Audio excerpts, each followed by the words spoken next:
Imagine travelling the countryside in a gypsy caravan, just making people laugh. Sound like a good thing to do? Well, the only problem I can see is where do you keep your collection?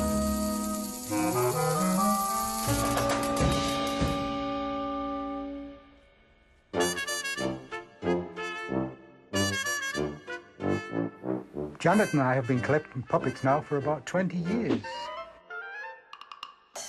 Before I met Basil, in fact, I did have a duck puppet and a Mickey Mouse puppet. And when I met Basil, we just started collecting from then on. It grew and grew.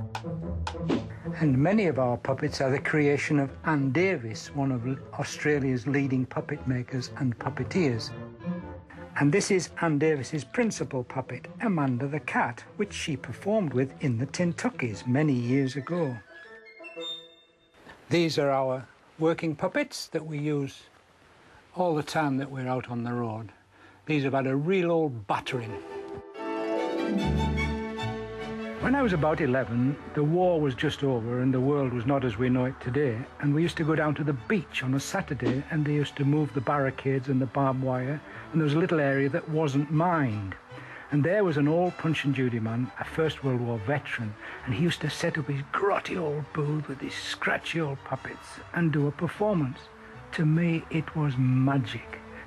I went home and made my first set of puppets. From the first chisel cut or saw cut in a puppet's head, you try and visualise the character that you're going to create.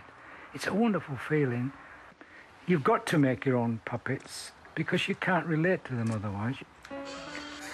Before I met Janet, 20 years ago, I used to travel alone around England with my little puppet show.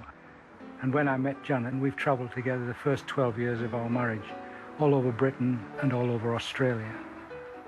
At first, my family thought I was a bit mad. At first, they didn't really appreciate what I was doing and they didn't like it. But when they began to see me and Basil together and what we did, they came around and thought, oh, because I'm happy, then that's fair enough.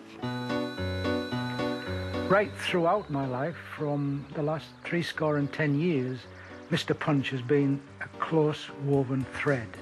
Oh, have you got the bell, Janet? Oh, no, here it is. And I guess he'll always be there, my alter ego, if you like. I'm known throughout the Punch and Judy world as Professor Pommy. People often say to me, are you a real gypsy? Well, what is a real anything? Right, let's go. OK, Judy, let's hit the road, shall we? I'm a travelling showman, and I always have been, and hopefully I always will be. I keep threatening I'll retire, but when you see those children's faces on the day, I don't think I'll ever retire. That's the way to do it, isn't it, boys and girls? Oh, yes, it is. Basil, welcome to the Big Red Couch. Thank you. There are probably kids watching right now who've never seen Punch and Judy. How would you describe it? I would describe it as not real life by any means. We don't try and portray life, but it's just a slapdash comedy, yes. There's a lot of violence, though. Is that all right for kids these days? Well, you watch some of the cartoons on television and they're full of violence, really, aren't they? And you watch any television show, whether it's science fiction or so on, Doctor Who, I think violence, sadly, is part of our human nature, and I don't want to get too deep, but the psychic is there, isn't it? So these shows were part of the communication and the news giving in the days before newspapers and so on. Well, if you think of a time before television, radio and newspaper, and before people were really literate, if you lived in the north of England, say, and there was a hanging going on in London, of course the people would know about it, but if it was acted out by a Punch and Judy show and the characters were exemplified or made to be worse than they really were, then that's what the people wanted. So they could actually know what was going on.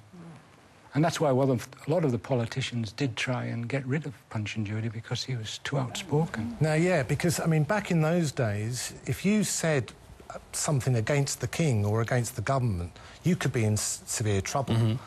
but I think puppets were exempt, weren't they? They were indeed, but Gladstone really had it in for Punch and Judy shows because they used to ribald him and make all kinds of comments about his political argy-bargy, as you do today in the media. Well, Punch and Judy were violent, they were rude, they said nasty things about politicians and famous people generally and the monarchs.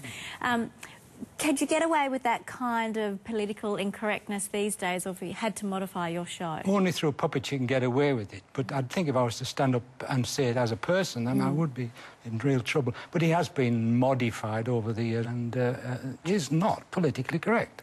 I don't want to be politically correct, I'm an entertainer. But you seem like a really nice guy to me. I mean, is there an inner punch I think there is in all of us, really. Yes, I was a prison officer for 13 years, so there is another side there. I suppose it's the faces of man, isn't it? Yeah.